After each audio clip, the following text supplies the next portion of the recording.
आयकर यानी कि Indian council of agricultural research अपने अंडर आ रही देश भर में फैली 74 agricultural universities post graduate courses में एडमिशन्स लेने के लिए एक जॉइंट एंट्रेंस एग्जाम कंडक्ट करा रहा है। इस एग्जाम को कंडक्ट करवाने वाली बॉडी है एनटीए, जो कि है national testing agency. UGC net जैसे बड़े एग्जाम्स भी कंडक्ट करवाती है। ये एडमिशन एग्जामिनेशन हो रहे हैं for the session of 2024-25। Exam का नाम है AIEA, which stands for all India entrance examination for admission to post graduate course. आज के सेशन में मैं आपको बताने वाली हूँ कि आपकी इंपॉर्टेंट डेट्स क्या रहेंगी, एलिजिबिलिटी क्या रहेगी, एग्जाम पैटर्न क्या रहेगा और किन सब्जेक्ट्स में किस तरीके की एलिजिबिलिटी रहेगी।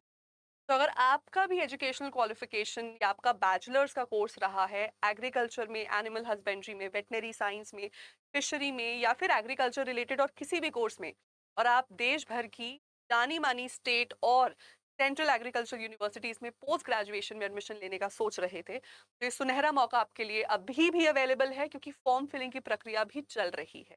तो सबसे पहले आ जाइए, हम इंपॉर्टेंट डेट्स पे आ जाते हैं। ये नोटिफिकेशन को रिलीज हुए हुए कुछ वक्त बीत चुका है और मैं आपको बताना चाहती हूँ 11 अप्रैल से फॉर्म फिलिंग की प्रक्रिया शुरू हो गई थी, ये विंडो ओपन हो गई थी और ये प्रक्रिया चलेगी 11 मई तक। तो अभी भी आपके पास एक बहुत अच्छा वक्त है।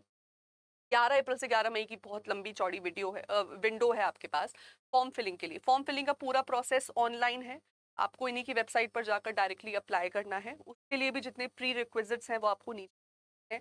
आपका अगर कोई भी रिजर्वेशन सर्टिफिकेट बन रहा है तो वो आपको साथ ही साथ अपलोड नहीं करना है।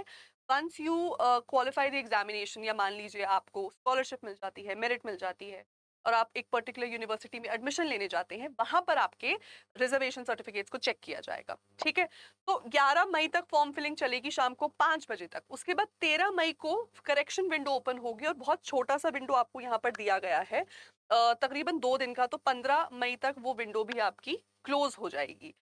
उसके बाद आपका एग्जामिनेशन डेट हमारे पास यहाँ पर आउट है। एग्जामिनेशन कंडक्ट होगा 29/6/2024, ये एग्जाम कंडक्ट होगा। 2 घंटे का एग्जाम होगा, यानी 120 मिनट, 120 क्वेश्चंस पूछे जाएंगे। Each right question will carry 1 mark, each wrong question will carry negative marking of 0.25। अगर आप क्वेश्चन को खाली छोड़ देते हैं फिर वो 0 में काउंट होगा। अभी सिटी इंटीमेशन वगैरह ऑफ कोर्स अभी नहीं आया है, लेकिन हम हमारे इस चैनल के थ्रू वो सारी इंफॉर्मेशन भी आप तक पहुंचा देंगे। तो मेजरली ये एक मोटी मोटी जानकारी है इस एग्जामिनेशन के रिगार्डिंग।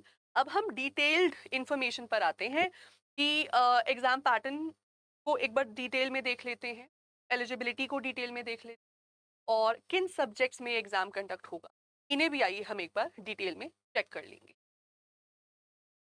तो पेज नंबर 2 पे ही आपको फॉर्म फिलिंग की प्रक्रिया कैसी होगी, आपकी पिक्चर का मेगापिक्सल क्या होगा, आपके सिग्नेचर्स का मेगापिक्सल क्या होगा, वो सारी जानकारी आपको दी है।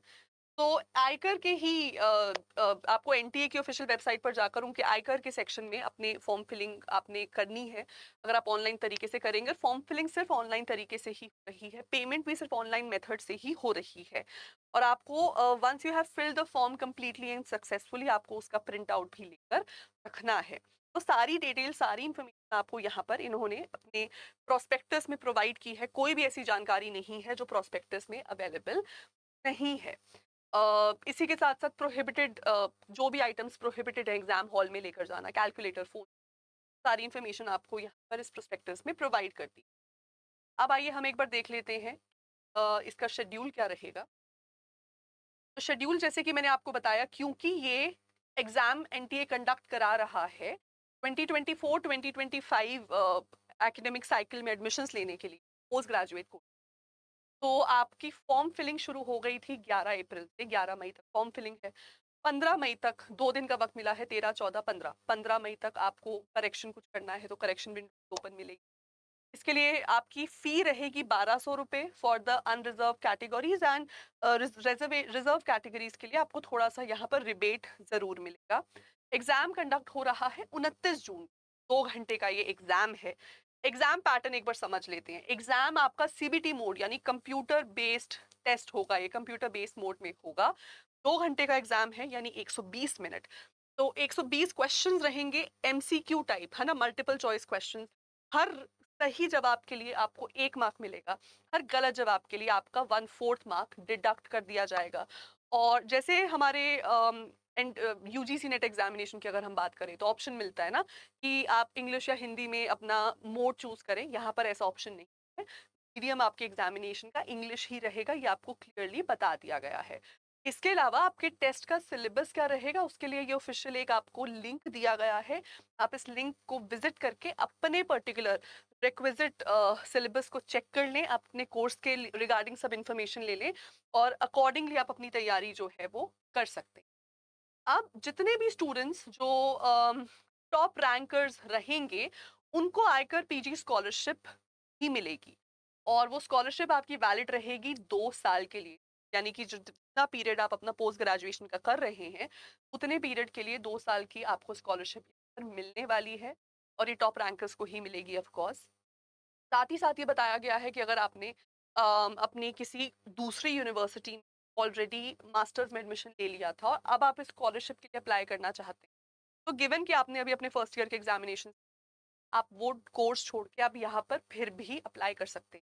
एक बहुत अच्छी अपॉर्चुनिटी दी गई है स्टूडेंट्स के लिए, कैंडिडेट्स के लिए, ताकि इस एग्जामिनेशन पर्टिकुलरली स्कॉलरशिप को ज़्यादा से ज़्यादा इंक्लूसिव बनाया जा सके।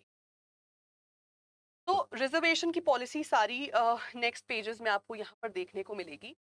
नेक्स्ट इंपॉर्टेंट इन्फॉर्मेशन मिल रही है जनरल एलिजिबिलिटी। एलिजिबिलिटी जो सभी स्टूडेंट्स का सबसे बड़ा सवाल है, क्या आप इस स्कॉलरशिप टेस्ट के लिए, इस पीजी एडमिशन एग्जामिनेशन के लिए एलिजिबल हैं या नहीं। मैं आपको बताना चाहती हूँ, जैसे कि जितने भी स्टूडेंट्स कैंडिडेट्स इस फील्ड के हैं, आपका डिग्री कोर्स जितना भी इंडिया में मेजर डिग्री कोर्सेज हैं 4 से 5 साल का रहता है। तो आपने हो सकता है फिशिकल्चर में, आपने हो सकता है एनिमल हस्बेंड्री में, वेटनरी साइंसेज में, एग्रीकल्चर के कोर्स में, बायोटेक्नोलॉजी में आपने स्टडी की हुई, तो बहुत ही क्लियर कट आपका एलिजिबिलिटी का यहाँ मेंशन है कि या तो आपने 4 या 6 साल का अपना बीएससी एग्रीकल्चर या बीटेक, मान लीजिए आपने बायोटेक्नोलॉजी से बीटेक किया है, तो या तो आपका वो वाला डिग्री हो, या फिर वेटनरी साइंस और एनिमल हस्बेंड्री का 5 इयर्स का जो इंटीग्रेटेड प्रोग्राम है, या तो आपका ग्रेजुएशन वहां से हुआ हो, या फिर 5.5 साल का वेटनरी साइंस और एनिमल हस्बेंड्री का डिग्री आपके पास हो। ये डिग्रीज मानी जाएंगी अगर आपको यहाँ पर एलिजिबल होना है। अगर आपने किसी भी रेगुलर यूनिवर्सिटी से 3 साल का डिग्री किया है, बैचलर्स का, जो रेगुलर कोर्स रहता है कि हमने बीएससी बायोलॉजी कर लिया या बीएससी बॉटनी में कर लिया, बीएससी एग्रीकल्चर में कर लिया, तो सभी को एलिजिबल नहीं माना जाएगा।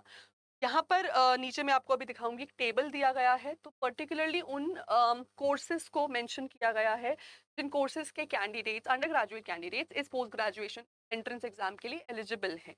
यानी कि सभी बीएससी कैंडिडेट्स या सभी 3 ईयर ग्रेजुएट कोर्स वाले कैंडिडेट्स एलिजिबल नहीं हैं। कुछ पर्टिकुलर यूनिवर्सिटीज जो स्पेसिफिक कोर्सेज ऑफर कर रही हैं एग्रीकल्चर में या फिर एग्रीकल्चर की फील्ड में, उन्हीं के स्टूडेंट्स यहाँ पर एप्लीकेबल माने जाएंगे। तो ये अब हम जरूरी सूचना देख लेते हैं यहाँ पर कि किस तरीके के कोर्सेज हैं और एलिजिबिलिटी जैसे क्या है उनकी। एक बार तो हम सारे एग्जाम्स देख लेते हैं, सब्जेक्ट्स या डिसिप्लिन क्या क्या हैं। बहुत सारे एग्रीकल्चर के अंडर आ रहे सभी मेजर कोर्सेज डिसिप्लिन आपको यहाँ पर मिलेंगे। स्टार्ट कर देते हैं प्लांट बायोटेक्नोलॉजी से, फिर प्लांट साइंसेज से, physical science, entomology and nematology, agronomy, social sciences, statistical sciences, horticulture, forestry, agroforestry and silviculture, agricultural engineering and technology, animal biotechnology, animal science, fishery science, dairy science, dairy technology, food science technology, इसी के साथ साथ agri business management. तो ये सभी major disciplines में आपने अगर अपनी डिग्री ली हुई है, और डिग्री भी आपको बहुत क्लियर कट एलिजिबिलिटी में मेंशन है कि यही डिग्री होनी चाहिए इस तरीके की यूनिवर्सिटी से, तभी आप एलिजिबल माने जाएंगे इस एग्जामिनेशन में अप्लाई करने के लिए। ठीक है, जैसे कि मैं एक केस यहाँ पर ले लेती हूँ। अब प्लांट बायोटेक्नोलॉजी की अगर हम बात करें, प्लांट बायोटेक्नोलॉजी में मान लीजिए आपने बायोकेमिस्ट्री में अपना जो है बैचलर्स किया था, तो आपको 4 5 या 6 साल वाली डिग्री ही आपके पास होनी चाहिए, जिसमें आपका बीएससी एग्रीकल्चर हॉर्टिकल्चर या BSc honours in agriculture horticulture हो सकता है। लेकिन हाँ, अगर आपने एनडीआरआई, एआईआरआई जैसी यूनिवर्सिटी से बीएससी किया है 10+2+3 फॉर्मेट से, इन दैट केस आपको एलिजिबल यहाँ पे माना जाएगा। ठीक है जी। साथ ही साथ अगर आप एनआरआई कैंडिडेट्स हैं, in that case also, sorry NDRI से, सॉरी अगर आपने अपना बैचलर्स किया है 10+2+3 फॉर्म में, आईवीआरआई से किया है या आईएआरआई से किया, तो वो स्पेसिफिक यूनिवर्सिटीज और इंस्टीट्यूट्स मेंशन्ड है, वहीं से आपकी 3 साल की डिग्री मानी जाएगी। अदरवाइज बाकी जो नेशनल यूनिवर्सिटीज हैं, उनके 4, 5 या 6 ईयर वाले कोर्सेज ही एलिजिबल माने जाएंगे। प्लांट साइंसेस में देखिए, जैसे मान लीजिए आपने माइक्रोबायोलॉजी में अपना बैचलर्स किया था, तो आपके पास 4 या 5 या 6 साल का डिग्री होना चाहिए BSc agriculture, horticulture, BSc honours in agriculture या फिर बीटेक इन बायोटेक्नोलॉजी में। लेकिन अगर आप ऑलरेडी आईएआरआई, आईवीआरआई या एनडीआरआई से पढ़े हुए हैं, ओनली देन आप 10+2+3 मॉडल पे फिट बैठेंगे। आप अपने ग्रेजुएशन के सब्जेक्ट्स को इस नोटिफिकेशन में ढूंढ सकते हैं। हम वीडियो के नीचे डिस्क्रिप्शन बॉक्स में इस ऑफिशियल नोटिफिकेशन का लिंक भी लगा देंगे, तो वहां से आप अपनी एलिजिबिलिटी को चेक कर सकते हैं। सभी सब्जेक्ट्स की एलिजिबिलिटी यहाँ पर मेंशन्ड है। नेक्स्ट क्वेश्चन आपका यहाँ बन रहा होगा एज लिमिट का। एज लिमिट कैसे कैलकुलेट करेंगे? तो 31 अगस्त 2024 से पहले पहले आपको जो है 19 साल से अबव एज का होना है। कोई रिलैक्सेशन नहीं है एज लिमिट में। 19 साल से अबव यानी एटलीस्ट 20 ईयर्स की एज आपको अक्वायर करनी है इस साल के अगस्त खत्म होने से पहले, तभी आप इस एग्जाम के लिए एलिजिबल माने जाएंगे, वरना नहीं माने जाएंगे। I am sorry, this is August, हाँ जी, नॉट सितंबर, सॉरी। 31 अगस्त इस साल के अगस्त खत्म होने से पहले पहले आपको 19 ईयर्स से अबव यानी एटलीस्ट 20 ईयर्स का होना है, तभी आप इस एग्जाम के लिए एलिजिबल माने जाएंगे, वरना आप एलिजिबल नहीं माने जाएंगे। साथ ही साथ स्पेसिफिक नोट्स में मैं आपको बता दूं, अगर आप नॉन एग्रीकल्चरल बैकग्राउंड से बिलोंग कर, नॉन बीटेक बैकग्राउंड से, और आप ऐसी कोई रिक्वायरमेंट नहीं पूरी कर रहे हैं, आप नॉन एग्रीकल्चरल बैकग्राउंड से आकर अब मास्टर्स एग्रीकल्चर से करना चाहते हैं, इस केस में आपकी मास्टर्स 2 साल की नहीं 3 साल की मानी जाएगी, क्योंकि फिर आपको 1 साल ओरिएंटेशन दिया जाएगा जहां पर एग्रीकल्चर के बेसिक कंसेप्ट आपको सिखाए जाएंगे। तो ऑप्शन है आपके पास अप्लाई करने का, फिर भी बस 1 साल आपको एडिशनल यहाँ पर जरूर करना पड़ेगा। ठीक है। और ग्रेजुएशन मिनिमम क्वालिफिकेशन है, मास्टर्स में अगर कहीं और एडमिशन लिया है, एग्जाम ना दिए हो उससे पहले आप छोड़कर यहाँ पर फिर अप्लाई कर सकते हैं। और साथ ही साथ ये बहुत ही क्लियरली मेंशन है कि जब फाइनल कट ऑफ रिलीज की जाएगी, फाइनल मार्क्स बताए जाएंगे, मेरिट लिस्ट डिक्लेयर की जाएगी, एग्जाम्स में रीचेकिंग ये लोग जनरली अलाउ नहीं करते हैं, तो एग्जाम को रिविजिट करना या फिर मेरिट को फिर से क्रिएट करना, ऐसी एक्टिविटीज नहीं। Because I am sure quite NTA यहाँ काफ़ी कॉन्फिडेंट है कि एग्जाम को काफ़ी तरीके से, काफ़ी कंजर्वेटिव ट्रेडिशनल तरीके से कंडक्ट करवाया जाएगा, ताकि किसी भी तरीके के एरर की या गलती का यहाँ पर कोई भी ना हो। तो ये थी सारी मेजर वो जानकारियां जो आपको चाहिए थी आयकर के इस पीजी एंट्रेंस एग्जामिनेशन में। ये सभी पीजी कोर्सेज के लिए एप्लीकेबल है अक्रॉस द इंटायर नेशन।